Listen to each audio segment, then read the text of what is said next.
अस्सलाम वालेकुम वीवर्स, कैसे हैं आप सब। उम्मीद करती हूँ कि खैरियत से होंगे। तो आज मैं आपके लिए जो रेसिपी लाई हूँ वो बहुत ही यूनिक है और ये जो है तुरई की रेसिपी है और ये तकरीबन बहुत कम घरों में बनाई जाती है और लोग इसके बारे में जानते हैं लेकिन पसंद इसको नहीं करते। लेकिन मैं इसको जिस तरीके से बनाऊंगी आपके घर में हर कोई इसको शौक़ से खाएगा और बार बार इसकी फरमाइश करेगा। तो आइए इस मज़ेदार सी रेसिपी को बनाना स्टार्ट करते हैं। तो बिस्मिल्लाहिर्रहमानिर्रहीम। सबसे पहले मैंने एक पैन लिया है और उसके अंदर मैंने डाला है 3/4 कप के बराबर घी। और घी के अंदर मैं डालूंगी 1 किलो के बराबर मैंने प्याज कटिंग किए हैं इस तरह से, ये देखिए बारीक बारीक से। तो प्याज बारीक किए हुए मैंने इसमें डाल दिए हैं और अब जो है प्याज़ों का जो कच्चापन है ना वो मैंने दूर करना है और थोड़े थोड़े से इसको गोल्डन करना है। ये देखिए इसका कलर जो है गोल्डन गोल्डन सा आ गया है। लाइट गोल्डन सा कलर जब इस पे आ जाए तो तब इसके अंदर मैं डालूंगी और मसाले।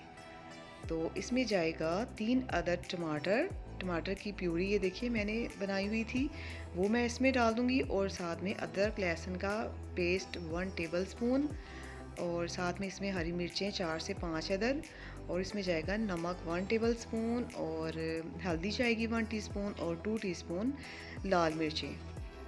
तो जी बस इस मुख्तसर से मसालों के साथ मैं ये तुरई बनाऊंगी और आप देखिएगा ये इतनी कमाल की बनेगी कि आप जो है ना उंगलियां चाटते रह जाएंगे।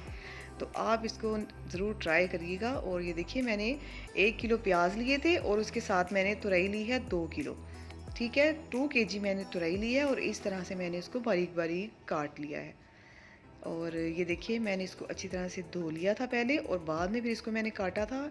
इसको काटने के बाद आपने नहीं धोना, नहीं तो वरना ये बहुत ज़्यादा पानी छोड़ देती है और हमने जो है इसी के पानी में हमने इसको पकाना है, इसमें बिल्कुल भी पानी ऐड नहीं करना। तो जी मैं इसको रख दूँगी दम पर। तो ये देखिए तकरीबन 15 से 20 मिनट बाद मैंने इसका दम खोला है और तुरई ने बहुत सारा पानी जो है छोड़ दिया है और इसी पानी में ये इसने गल जाना है। तो देखिए अब पानी जो इसका निकला है ना, हमने इसको अच्छी तरह से खुश्क कर लेना है इसके पानी को। जब तक इसका पानी खुश्क नहीं होता मैं इसको पकाती रहूँगी इसी तरह से।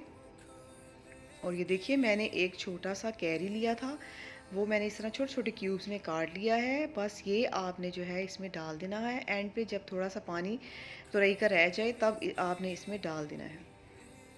तो जैसे जैसे इसका पानी खुश्क होता जाएगा और ये कैरी जो मैंने डाली है वो बिल्कुल गल जाएगी और इसमें मिक्स हो जाएगी और किसी को पता भी नहीं चलेगा कि इसमें हमने कैरी डाली है। तो ये देखिए मैंने इसका पानी खुश्क कर लिया अच्छी तरह से और इसका घी बिल्कुल निकल आया है, सेपरेट हो गया है। और अब इसको मैं आपको सर्व करके दिखाती हूँ। ये देखिए इतनी ग्रेवी वाली और इतनी यमी बनी है ये कि अगर आप इसको अपने घर में बनाएंगे तो हर कोई इसको बड़े ही शौक़ से खाएगा। तो आप इसको ज़रूर ट्राई करिएगा और मुझे कमेंट में बताइएगा कि ये कैसी बनी है। तो थोड़ा सा ऊपर से मैंने धनिया गार्निश कर दिया है और अब आपको मैं टेस्ट करके बताती हूँ कि इसका टेस्ट कैसा बना है। ये देखिए बहुत ही कमाल की बनी है और ये देखिए मैं आपको इसका टेस्ट करके बताती हूँ। बहुत ही जल्द बनने वाली सब्ज़ी है ये। तो वाह कमाल का टेस्ट बना है इसका, बहुत ही मज़ेदार बनी है। तो अगर आपको मेरी ये वीडियो पसंद आए तो प्लीज़ मेरे चैनल को लाइक शेयर और सब्सक्राइब ज़रूर कर दीजिएगा और मेरी इस रेसिपी को आपने ज़रूर ट्राई करना है और मुझे बताना है कि ये किस तरह की बनी है। और आप मुझे बताइएगा कि आप इसको अपने घर में कैसे बनाते हैं। तो अपनी दुआ में याद रखिएगा। ओके, अल्लाह हाफिज़।